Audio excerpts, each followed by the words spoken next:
Hello students, आप सब कैसे हैं। आई होप आप बहुत अच्छे होंगे। और जैसे कि आप जानते हैं, मेरे चैनल का नेम है श्री राधे अकाउंट्स लर्निंग और इस पर अभी तक जो मैंने वीडियोस डाली हैं, जो लास्ट चैप्टर तक डाली थी, वो डाली थी जर्नल एंट्रीज। अब आगे हम बात करने वाले हैं, लेकिन चैप्टर का नेम बताने से पहले मैं कुछ उससे रिलेटेड कुछ बताना चाहती हूँ। तो चलिए स्टार्ट करते हैं।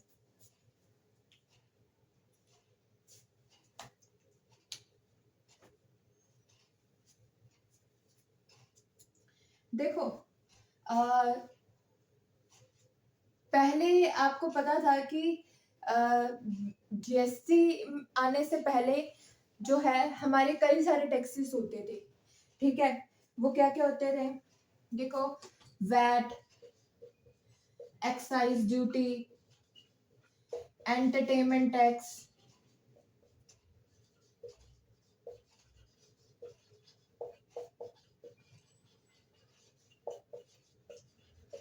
और अगर मान लो एग्जाम्पल के रूप में, अगर एक गुड्स की वैल्यू 100 रुपए है ना, अगर 100 रुपए गुड्स की वैल्यू है तो पहले एक्साइज ड्यूटी लगेगा, फिर वैट लगेगा, फिर एंटरटेनमेंट टैक्स लगेगा। यानी कि टैक्स के ऊपर टैक्स लगता था। मान लो कि एक्साइज ड्यूटी जो था, मान लो कि एक्साइज ड्यूटी जो है, मान लो कि आपकी एक्साइज ड्यूटी लगती थी 12.5%। ठीक है, 12.5% कितना हो गया?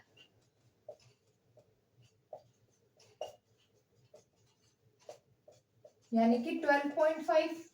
यानी कि 12.5 का जब आपने टैक्स लगाया तो ये गुड्स की वैल्यू बन गई 112.5, यानी कि 112.5 की वैल्यू उसकी बन गई। फिर इसी वैल्यू के ऊपर आपका वैट लगता। ठीक है, ठीक है, जितना भी वैट का रेट होता 2% या जो भी रेट था, मैं सिर्फ एक आइडिया आपको दे रही हूँ, एग्जाम्पल दे रही हूँ। ठीक है, इसके फिर 112 के ऊपर 2% लगता। वैट जो क्या लगता, वो कितना लगता? 2% लगता। किसके ऊपर? 112.5 के ऊपर। अब 112.5 के ऊपर अगर आप 2% लगाते तो कितना बनेगा?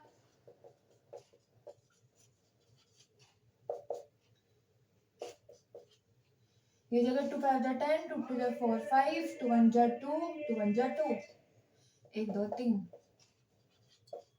ये हो जाएगा आपका 2.25।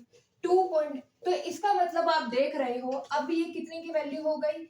अब आपकी 114.75। इसका मतलब आपकी पहले ये टैक्स लगा, फिर इसी वैल्यू के ऊपर, यानी कि टैक्स इंक्लूड करके जो वैल्यू आती है, फिर उसके ऊपर आपका वैट लग रहा है, फिर आपका एंटरटेनमेंट टैक्स अगर उसके ऊपर एप्लीकेबल है तो एंटरटेनमेंट टैक्स लगता है और वो उसी वैल्यू पे लगता है। तो इस तरीके से टैक्स के ऊपर टैक्स लगते जाता और गुड्स की वैल्यू क्या हो जाती? इंक्रीज हो जाती। तो ये इतने टैक्सेस होते, इतने टैक्सेस की बजाय गवर्नमेंट ने क्या कर दिया? गवर्नमेंट ने एक ही यूनिफाइड टैक्स वो लेकर आ गई, जीएसटी, जो कि पूरा सिर्फ इसी वैल्यू पर लगेगा और जो भी जीएसटी रेट एप्लीकेबल होगा वो यहाँ पर लगकर जो भी वैल्यू आएगी उसी वैल्यू पर सामान आपका बिकेगा। टैक्स के ऊपर टैक्स नहीं लगाया गया। चीजों को सिंप्लीफाई करने के लिए क्या किया गया है? जीएसटी लाया गया है। तो आज हम जो पढ़ने वाले हैं वो जीएसटी के ऊपर ही पढ़ने वाले हैं, क्योंकि जीएसटी कब लाया गया था? जीएसटी हमारा लाया गया था 1 जुलाई 2017 से। उसको इंडिया में लाया गया, इम्प्लीमेंट किया गया, ताकि इन सारे टैक्सेस से हम बच सके। इन इतने सारे कंप्लायंसेस हो जाते हैं, जो ये टैक्स लग रहा है, वो टैक्स लग रहा है, जिसकी वजह से वैल्यू बढ़ जाती थी, एक्सपोर्ट कम हो रहा था, उसको बढ़ाने के लिए हमने क्या किया? हम जीएसटी यहाँ पर लेकर आए। ठीक है, तो सिंपली मैं एक बात बताऊं, मान लो कि आपके पास 10 रुपए की वैल्यू है। ठीक है, पहले पहले उसने क्या किया? पहले एक पर्सन के पास पहुंचा। ठीक है, या सिंपल, अगर नहीं समझ आया तो एक सिंपल एग्जांपल लेते हैं कि मान लो कि आपके पास 10 रुपए की कोई गुड्स था। ठीक है, ठीक है, और आप मान लो कि आप होलसेलर हो, ठीक है, या मान लो कि मैन्युफैक्चरर हो, मैन्युफैक्चरर है तो मैन्युफैक्चरर के ऊपर एक्साइज ड्यूटी लगी, मान लो 2.5 की एक्साइज ड्यूटी लगी, ठीक है। अभी कितने की वैल्यू क्या हो गया, ये हो गया आपका 12.5 का, किसके पास, मैन्युफैक्चरर, ठीक है, एक्साइज ड्यूटी लगी। अब होलसेलर और रिटेलर के पास है तो उसके पास मान लो कि उसके पास लग गया हमारा वैट, ठीक है, यहाँ पर मान लो कि वैट लग गया, तो ये हो गई गुड्स की वैल्यू 14.5, ठीक है। फिर और टैक्स लगे, एंटरटेनमेंट लग गया, या ऑक्ट्रॉय टैक्स लग गया, इतने सारे टैक्सेस लगाने के बाद, परचेज टैक्स लगाने के बाद, तो जो भी टैक्स एप्लीकेबल था, मान लो कि इस गुड्स की वैल्यू, ठीक है, इस गुड्स की वैल्यू बन गई 17.5, ठीक है। तो इसका मतलब एक 10 रुपए के गुड्स की वैल्यू बन गई 17.5। अगर यही यहाँ पर जीएसटी लग रहा होता और मान लो कि इस गुड्स के ऊपर 5% जीएसटी लगना था, तो 5% जीएसटी लगने पर 15 रुपए की ये गुड्स आ जाता, जो आज 17.5 का हमें मिल रहा है इतने टैक्सेस लगाने के बाद। ये हो भी सकता है कि 17.5 नहीं, ये तो फिर मैंने टैक्स कम दिखाया है, ये 20 का भी गुड्स की वैल्यू हो सकती है, ये 20 रुपीज का भी हो सकता है, और जीएसटी आपकी हो सकती है कि मिलाने के बाद 15 रुपए की आपको वो गुड्स मिल जाए। तो 5 रुपए का जो टैक्स ऑन टैक्स लगता जा रहा है, जिसकी वजह से आपकी गुड्स की वैल्यू बढ़ रही है, उसको खत्म करने के लिए, कंप्लायंसेस खत्म करने के लिए जीएसटी यहाँ पर इम्प्लीमेंट किया गया।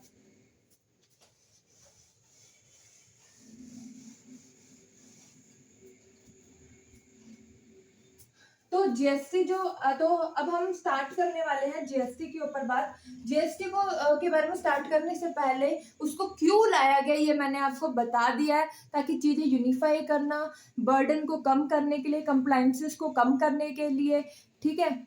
और गुड्स की वैल्यू जो क्या है उसको, मतलब जो गुड्स की वैल्यू इतनी ज्यादा हो रही थी, इंक्रीज हो रही थी, उसको हमें क्या करना था, कम करने की कोशिश करनी थी। और हम चाहते थे जितनी हमारी गुड्स की वैल्यू, जो इंडिया वाले गुड्स बनाते हैं, अगर वो बाहर बिकते हैं, अगर उन गुड्स की वैल्यू को कम करोगे तभी तो सामने वाला सामान खरीदेगा ना।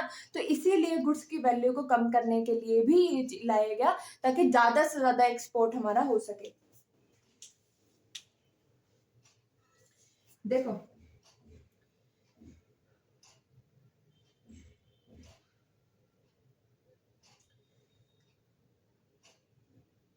देखो जीएसटी क्या होता है, क्यों लाया गया, ये तो मैंने आपको बता दिया है कि क्यों लाया गया है।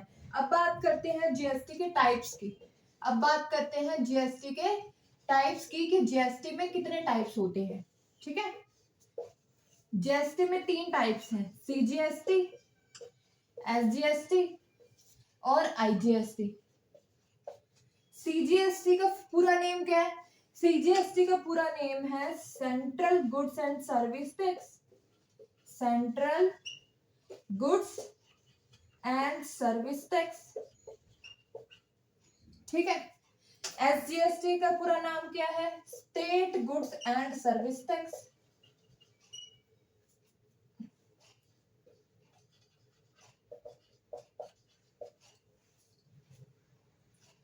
ठीक है। और ये हमारा हो गया integrated goods and service tax. इसकी फुल फॉर्म क्या हो गई, integrated goods and service tax.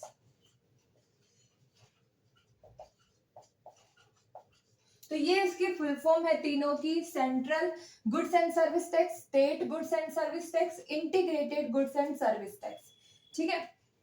CGST, CGST तो आपको पता ही लगे होगा, सेंट्रल गवर्नमेंट।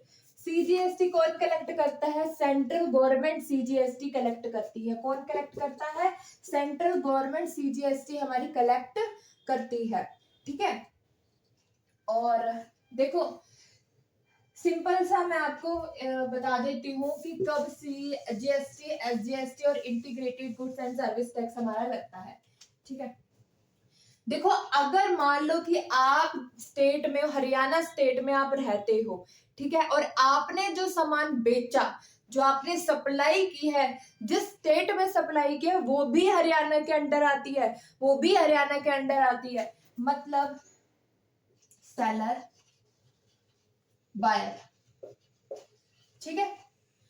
उसने ये सामान है, ठीक है, ये गुड्स है, और ये बंदा कहाँ का है, ये बंदा है हरियाणा का, ठीक है, ये बंदा है हरियाणा का।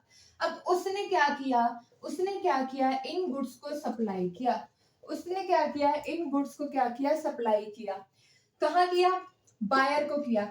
बायर कहाँ का था, बायर हरियाणा का है, ठीक है, उसने ये गुड्स सप्लाई कर दिए बायर को। अब बेचने वाला भी हरियाणा का है, खरीदने वाला भी हरियाणा का है, तो उसको कहते हैं intra state supply of goods.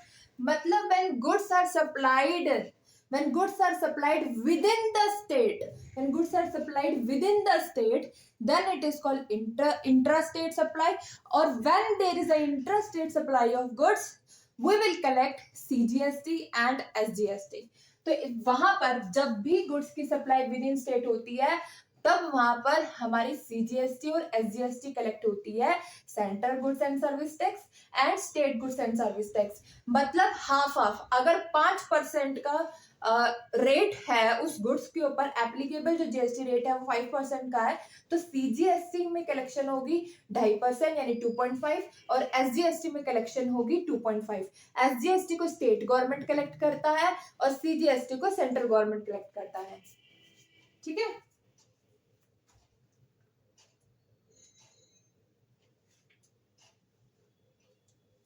और अगर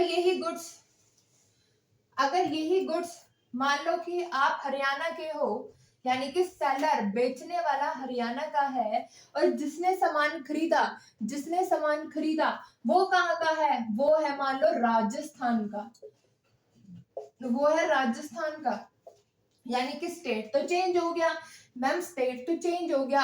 अगर गुड्स की सप्लाई हो रही है आउटसाइड दी स्टेट, अगर गुड्स की सप्लाई हो रही है आउटसाइड दी स्टेट, तो उसको कहते हैं interstate supply of goods, उसको कहते हैं interstate supply of goods. And when there is a interstate supply of goods, we collect IGST, मतलब integrated goods and service tax will be applied on the supply. वहां पर हमारा IGST जो क्या है वो लग जाता है, ठीक है।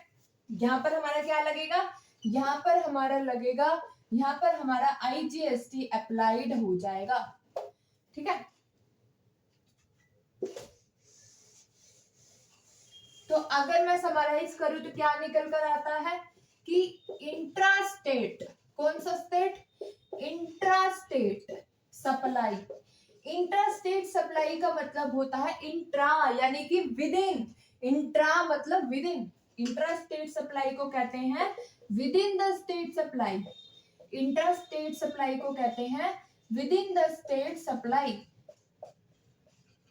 ठीक है, कि within the state supply हो रही है। और यहां पर हमारा क्या लगता है, यहां पर हमारा लगता है CGST and SGST, CGST and SGST, ठीक है। अगर 5% का रेट है तो इस पे 2.5%, इस पे 2.5%, ठीक है। इंट्रा स्टेट सप्लाई का मतलब होता है जब हम with in the state supply कर रहे हैं, और विद इन द स्टेट जब सप्लाई होती है उसको इंट्रा स्टेट सप्लाई कहते हैं, और वहां पर हमारा CGST एंड SGST अप्लाइड होता है, ठीक है। और जहां पर हम outside the state, outside the state यानी कि इंटरस्टेट, ठीक है, इंटरस्टेट सप्लाई कर रहे हैं, मतलब आउटसाइड द स्टेट सप्लाई कर रहे हैं, मतलब आउटसाइड द स्टेट सप्लाई कर रहे हैं। अगर आपको इंटर और इंट्रा में कंफ्यूजन होती है तो आप ये समझ लेना, देखो इंटरनेशनल, इंटरनेशनल मतलब बाहर का, है ना, इंटरनेशनल मतलब नेशनल मतलब इंडियन, और इंटरनेशनल मतलब बाहर का।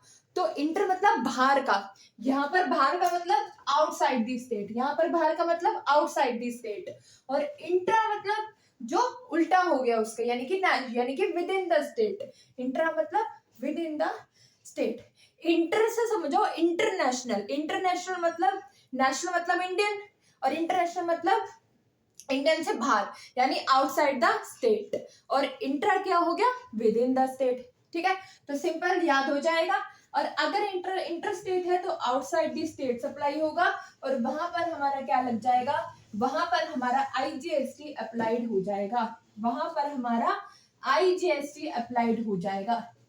यहाँ पर स्टेट गवर्नमेंट का कोई रोल नहीं होता, जितना भी पूरा का पूरा टैक्स सेंट्रल गवर्नमेंट को मिल जाता है।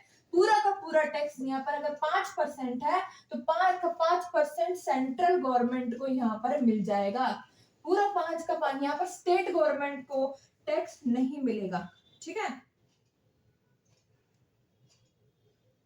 यहाँ पर सेंट्रल गवर्नमेंट कलेक्ट करती है, यहाँ पर स्टेट गवर्नमेंट का रोल नहीं होता।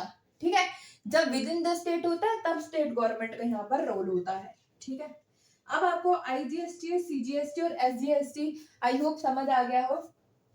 अब हम आगे बढ़ते हैं इनपुट टैक्स क्रेडिट के ऊपर। इनपुट टैक्स क्रेडिट के ऊपर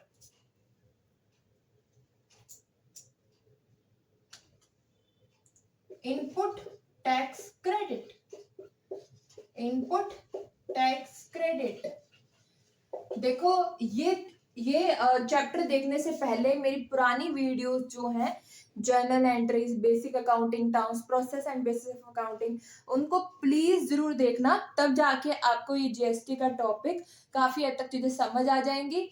क्योंकि जब तक आप एक प्रोसेस से नहीं चलते हो तब तक आपको चीजें समझ नहीं आती है। ठीक है, जैसे सीढ़ियां होती है, पहली सीढ़ी चढ़ते हो, दूसरी चढ़ते हो, तीसरी चढ़ते हो, ठीक है, ऐसे ऐसे चढ़ते हो ना, सीधा 10वीं सीढ़ी पे तो चढ़ नहीं जाते हो। तो इसीलिए जब भी आप अकाउंटिंग करने जाते हो, अकाउंटिंग सीखने जा रहे हो, तो पहली सीढ़ी से स्टार्ट करोगे तब तो 10वीं सीढ़ी पे पहुंचोगे ना। तो पहली सीढ़ी का मतलब है स्टार्टिंग से देखो, उसको समझो।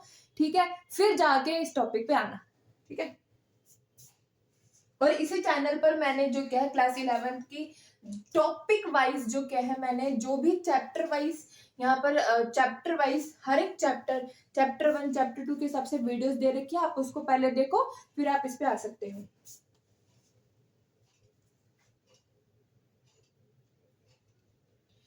इनपुट टैक्स क्रेडिट,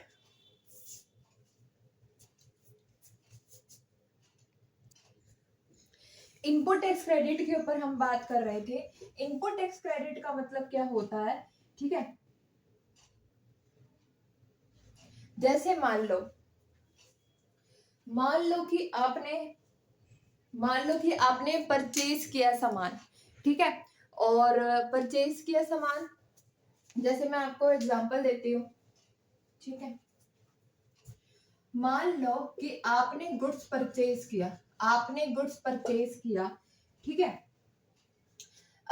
मान लो कि उस गुड्स की वैल्यू 1000 रुपए थी और उसके ऊपर टैक्स लगा, उसके ऊपर टैक्स आपका लग गया, मान लो कि 5% का उसके ऊपर टैक्स लग गया, 5% का उसके ऊपर टैक्स लग गया। ठीक है, तो इसका मतलब टैक्स कितना हो गया, इसके ऊपर टैक्स आपको कितना मिल जाएगा, टैक्स आपको मिल जाएगा यहाँ पर 50 रुपीज, यानी कि ये आपका हो गया परचेज टैक्स, ये हो गया आपका परचेज टैक्स।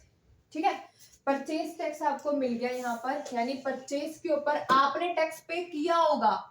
जैसे मान लो जब आप सामान खरीदने जाते हो तो उसमें टैक्स इंक्लूड होता है, यानी कि GST इंक्लूड होती है ना, तो GST इंक्लूड करके जो अमाउंट आता है वही टैक्स पे करते हो। तो आपके लिए कॉस्ट कितनी पड़ी, आपके लिए कॉस्ट पड़ी 1050, जिसमें 50 रुपए आपको GST आपने पे किया है। तो इसका मतलब ये आपके पास क्या हो गया, ये आपके पास परचेज टैक्स आपने पे किया।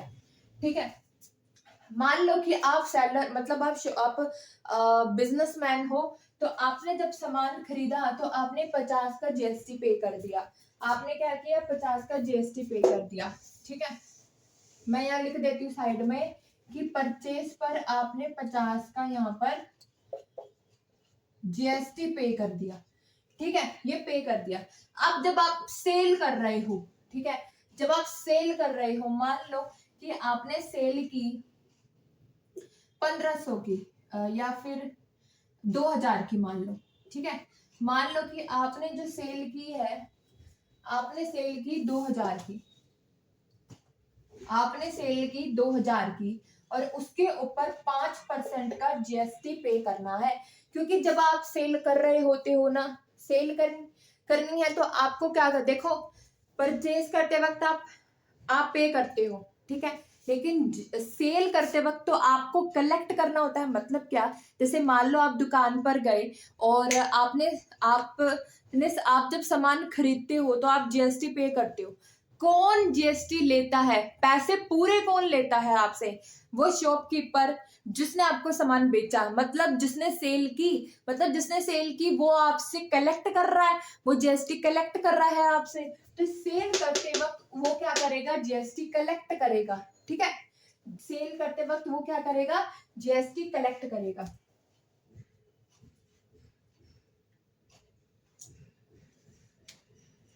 तो यहां पर हमारा टैक्स कितना वो कलेक्ट करेगा? 2000 इंटू 5%। कितना हो गया ये?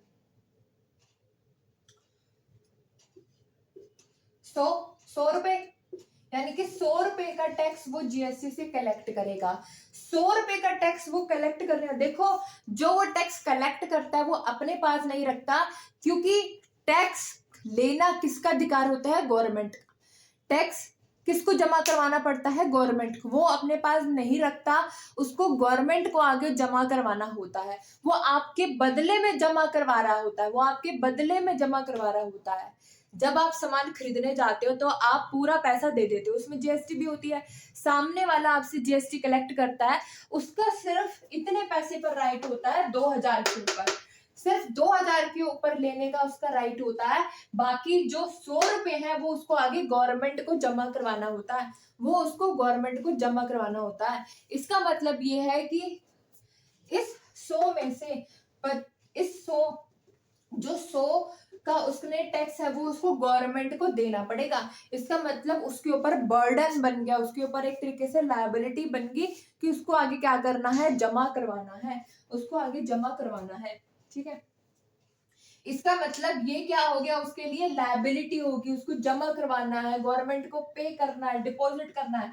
ये उसके लिए जीएसटी पेबल हो गई, ये उसके लिए जीएसटी पेबल हो गई। ठीक है, ये उसको जमा करवाना है, गवर्नमेंट को देना है।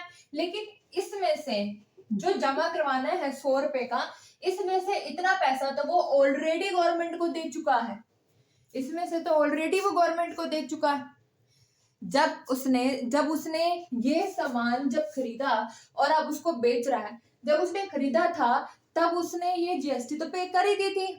ठीक है, तो उसने तो गवर्नमेंट को 50 रुपए तो दे ही दिए हैं, 100 रुपए उसको देने हैं। तो इस 100 में से 50 माइनस करोगे तो अब कितना देना रह गया? नेट। अब आपको 50 नेट देना रह गया गवर्नमेंट को। ठीक है, जब आपने सामान खरीदा आपने पे किया होगा, आपने पे किया मतलब गवर्नमेंट को डिपॉजिट हो गया।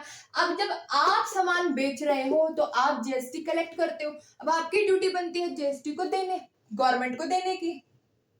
गवर्नमेंट को आपको 100 रुपए देने हैं, पहले आप 50 रुपए दे चुके हो जब आपने सामान खरीदा, और अब आपको सिर्फ 50 रुपए नेट देने हैं। तो ये जो आपने यूज किया है ना, ये जो पैसा आपने यूज किया है, जो आपने परचेज के टाइम टैक्स पे किया था, यही हमारा क्रेडिट है, ये हमारा इनपुट टैक्स क्रेडिट है। इसी को ही कहते हैं इनपुट टैक्स क्रेडिट, इसी को ही क्या कहते हैं? Input tax credit. ठीक है, मतलब परचेज के टाइम पर जब आप जीएसटी पे करते हो तो उसको आप यूटिलाइज कर लेते हो उस टाइम पे, जब आप सेल के टाइम पे जो जीएसटी आपकी बनती है, जो पेबल बनती है, उस टाइम पे जब आपको गवर्नमेंट को देनी होती है, तो उस टाइम पे ये परचेज का जीएसटी इसमें क्या हो जाता है? यूटिलाइज हो जाता है। उसी को ही कहते हैं हम इनपुट टैक्स क्रेडिट। हमें क्रेडिट मिल गया, हमको क्या मिल गया? क्रेडिट मिल गया, इनपुट टैक्स क्रेडिट। ठीक है, देखो, सेल के ऊपर जो जीएसटी पे करनी पड़ती है, सेल के ऊपर जो जीएसटी पे करनी पड़ती है उसको कहते हैं आउटपुट जीएसटी। परचेज के ऊपर जो आपने जीएसटी पे की उसको कहते हैं इनपुट टैक्स। ठीक है, सेल्स के ऊपर जो टैक्स होता है उसको कहते हैं आउटपुट टैक्स, आउटपुट टैक्स। और परचेज के ऊपर जो आपने टैक्स पे किया उसको कहते हैं इनपुट टैक्स। आउटपुट क्यों कहा सेल को? क्योंकि ये बाहर जाने वाला है, आउट होने वाला है ना, ये गवर्नमेंट को देने वाले हो, गवर्नमेंट को जमा करवाने वाले हो, तो ये आउट हो गया है ना, इसलिए ये आउटपुट टैक्स। इनपुट मतलब उस आउटपुट में से ये आप कुछ पार्ट आपका इनपुट भी तो होगा, यानी कि वो पार्ट जिसमें आपने जब आपने परचेज किया तो टैक्स भी होगा, मतलब ये आपका इनपुट के फॉर्म में है। इनपुट इन द सेंस कि वो परचेज पर जब आपने जीएसटी पे की, आप उसको आउटपुट टैक्स में यूज कर सकते हो, ताकि आपका बचा हुआ अमाउंट ही आपको गवर्नमेंट को देना पड़े। ठीक है, इसीलिए इसको कहते हैं कि ये एज अ इनपुट आ गया आपके पास, उस आउटपुट में से आपके पास क्या आ गया, इतना आपके पास इनपुट आ चुका है। देखो मान लो कि आपके पास 5 बोले हैं, ठीक है, मान लो आपके पास 5 बोले हैं, ये 5 बोले आपको देनी है, ये आपका आउटपुट, आउट करना है, आउट, इसको आउट करना है, 5 बोले देनी है। पहले कितनी बोल दे चुके हो, पहले 3 बोल दे चुके हो, तो ये क्या हो गया आपका, ये इनपुट है जो आपके पास आया था, जो इनपुट जो आपने, देखो ऐसे नहीं समझ आ रहा तो उस तरीके से समझो, इनपुट टैक्स आप ये समझ लो कि गवर्नमेंट के पास जा चुका है, यानी कि उसके पास इन हो चुका है, 3 बोले तो उसके पास आ चुकी हैं, ठीक है, 2 बोले और आनी है, तो 2 बोले आपके यहां से जाएगी, तो वो क्या होगा, आउट होगा, 2 बोले यहां से जाएंगे, आउट होगा। तो इनपुट परचेज के टाइम पर, परचेज के टाइम पर आपने दे दिए थे पहले ही, तो वो तो उसके पास पहले ही पहुंच गए, तो वो तो पहले ही गवर्नमेंट के पास आ चुके हैं, यानी उसके पास इन पहुंच चुके हैं, यानी कि इनपुट टैक्स, ठीक है, और बाकी 2 आने वाले हैं जो कि हम देंगे, ठीक है, ये हो गया आपका आउटपुट टैक्स। तो सिंपल सा समझो, मान लो एग्जांपल आपके पास 5 बोले हैं, ठीक है, 5 बोले में से सामने वाला पर्सन है, उसको आपको 5 बोले देनी है, आपने 3 बोले तो पहले ही दे दी पहले ही, ठीक है, तो 3 बोले तो उसके पास रखी हुई है, ठीक है, 3 बोले तो इनपुट होगी, यानी इन है, इन मतलब उसके पास ही है, ठीक है, और 2 अभी आपको देनी है, आउट करनी है, तो 2 बोले उसको दोगे, 5 थोड़ी ना दोगे, कितने दोगे, 2 ही दोगे ना, क्योंकि 3 तो दे चुके हो। तो सेम टैक्सेस से रिलेटेड ही है। आप सोच रहे होगे कैसे कैसे एग्जांपल दे रही हूँ मैं, जैसे बच्चों छोटे छोटे बच्चे होते हैं ना, उनको देते हैं। देखो ये जीएसटी है ही ऐसा टॉपिक, इसको अगर समझाना है तो थोड़ा सा हमारे एग्जांपल्स ऐसे हो सकते हैं, क्योंकि मैं इसको थोड़ा सा रिलेट करके समझाऊंगी तो आपको इजीली समझ आएगा और याद भी रहेगा। ये आउटपुट टैक्स, इनपुट टैक्स नहीं याद रहते हैं, ठीक है, इसलिए ऐसे समझा रही हूँ। परचेज टैक्स आप समझ गए, जो पहले दे चुके हो, जो पहले गवर्नमेंट को दे दिया आपने, पहले गवर्नमेंट को दे चुके थे आप 50 रुपए, देने कितने थे, 5 बोले देनी थी, 3 दे चुके, 2 ही तो बोले दोगे, 50 रुपए टैक्स पे कर दिया, 100 टोटल देने थे, अब कितने दोगे, 50 ही तो दोगे, 100 देने थे, 50 ऑलरेडी दे दिए, तो अब कितने बचे देने के लिए, 50 बचे। तो यही है हमारा आउटपुट टैक्स, इनपुट टैक्स, और वो जो 50 रुपए आपने दे दिए थे वो ही आपका इनपुट टैक्स क्रेडिट है, वो आपका क्या है, इनपुट टैक्स क्रेडिट है, वो आपका क्या है, इनपुट टैक्स क्रेडिट है। तो आपको समझ आ गया इनपुट टैक्स और दी आउटपुट टैक्स, ठीक है, इनपुट सीजीएसटी, एसजीएसटी, आईजीएसटी भी समझ जाओगे कि वो टैक्स जो कि आपने परचेज पे किया था, चाहे फिर वो इंट्रास्टेट हो या इंटरस्टेट हो। आउटपुट जो सेल्स पर होता है, ठीक है, क्या बताओगे कि इनपुट टैक्स क्या होता है, आउटपुट टैक्स हो गया, इनपुट टैक्स जो ऑलरेडी पे कर दिया, जो ऑलरेडी पे कर दिया, ठीक है, बोल्स वाले एग्जांपल से याद कर लो, और आउटपुट टैक्स जो टोटल अभी देने थे, ठीक है, और इनपुट टैक्स क्रेडिट जो मतलब आप यूटिलाइज कर सकते हो।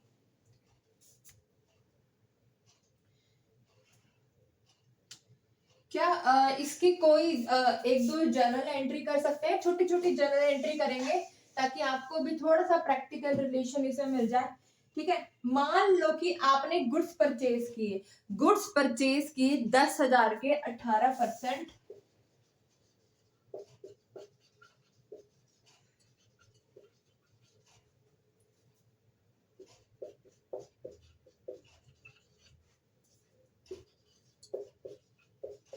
18% जीएसटी पे, ठीक है।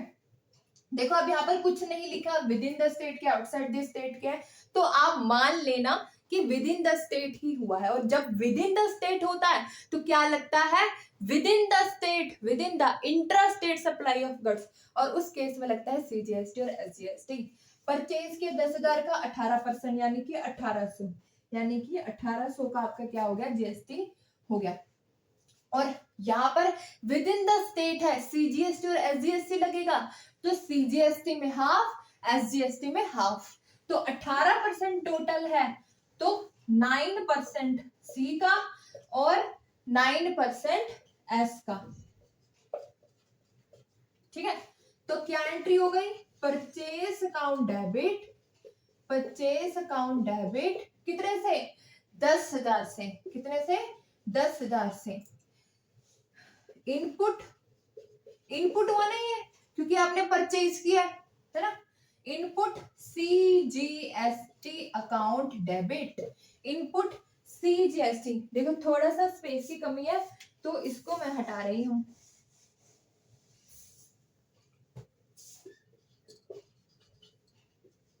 इनपुट सीजीएसटी अकाउंट डेबिट कितना हो गया, 9% सी का और 9% सी का और 9% किसका, एस का। इसका मतलब 900 और 900 एसजीएसटी में।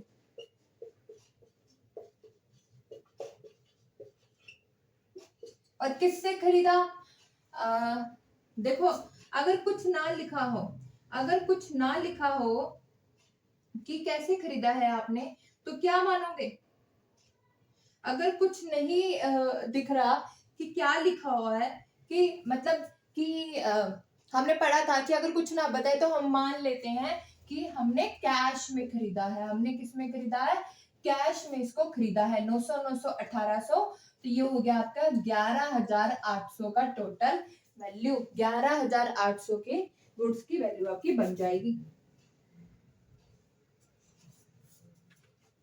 ठीक है, गुड्स ये तो आपकी थी परचेज की। अगर मान लो आपने गुड्स बेचे हैं, मान लो कि आपने गुड्स बेचे हैं, goods sold, goods sold ₹20,000, ₹20,000 at the rate 18% GST, at the rate 18% GST. जब आप गुड्स बेचते हो तो वहां पर लगता है आउटपुट टैक्स, वहां पर लगता है आउटपुट टैक्स। मान लो कुछ नहीं लिखा तो कैश में बेचा होगा, कैश अकाउंट डेबिट।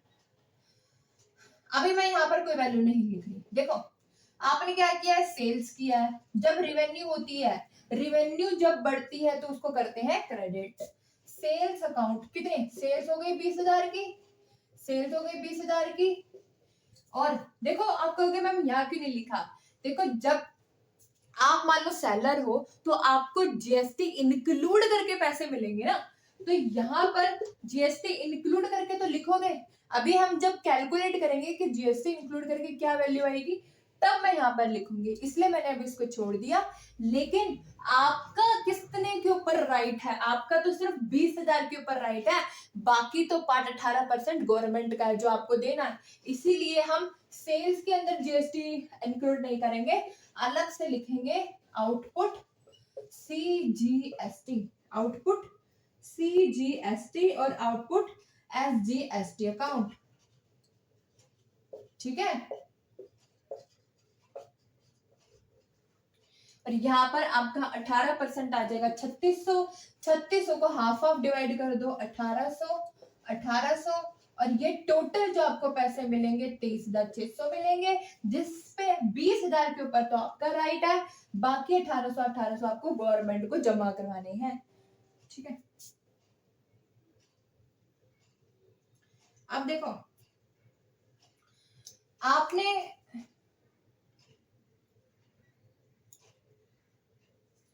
आपने जब सामान खरीदा था तो उसके ऊपर कितना टैक्स पे किया, आपने जब सामान खरीदा था तो उसके ऊपर कितना टैक्स पे किया,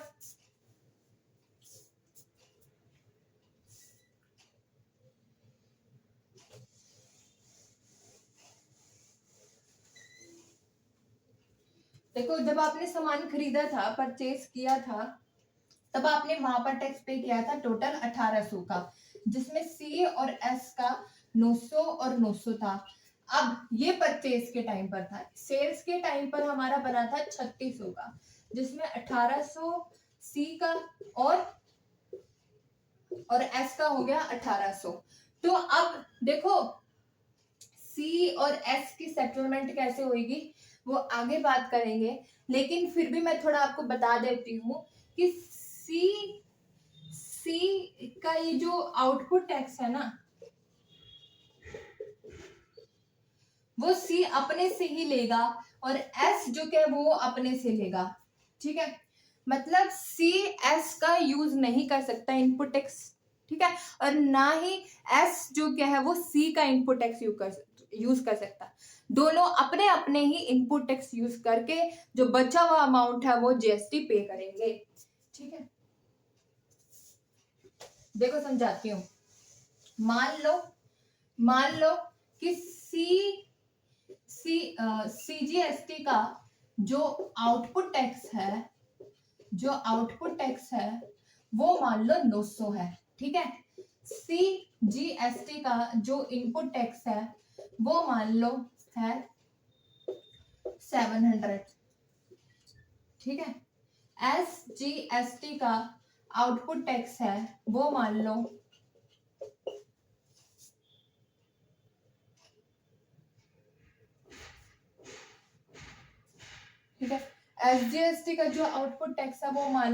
900 और एसजीएसटी का इनपुट टैक्स है वो मान लो 700। ठीक है, तो अब देखो सीजीएसटी का आउटपुट टैक्स में से जो 900 हमें पे करने हैं उसमें से 700 तो हम ऑलरेडी दे चुके हैं। हमें कितने देने हैं? हमें देने हैं 200।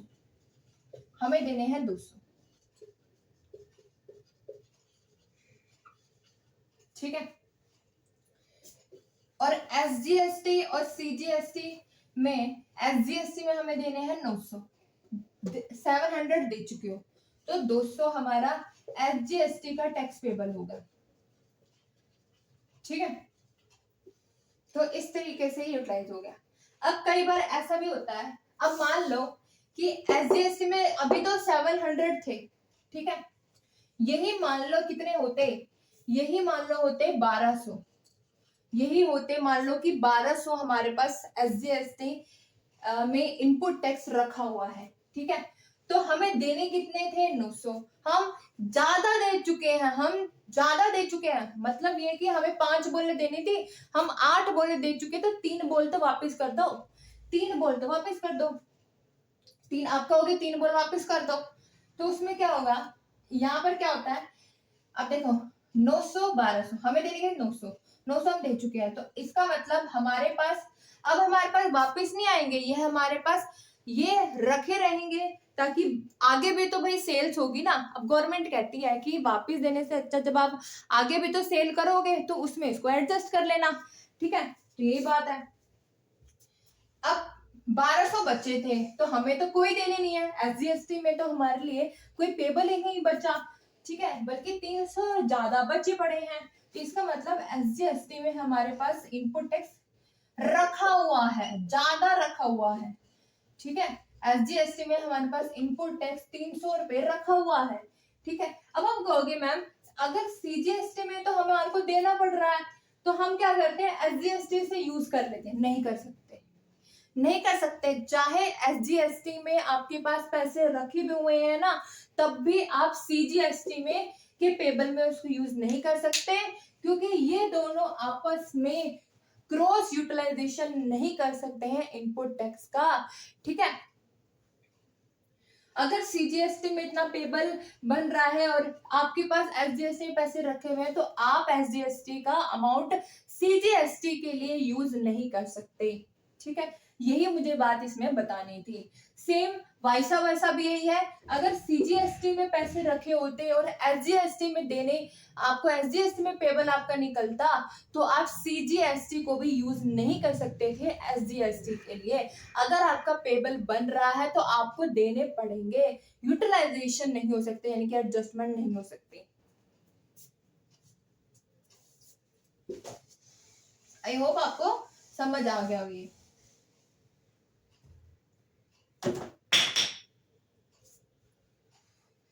बाकी जीएसटी के एडवांटेजेस डिसएडवांटेजेस है वो आप खुद बना सकते हो, क्योंकि कॉन्सेप्ट मैं आपको समझा चुकी हूँ, ठीक है।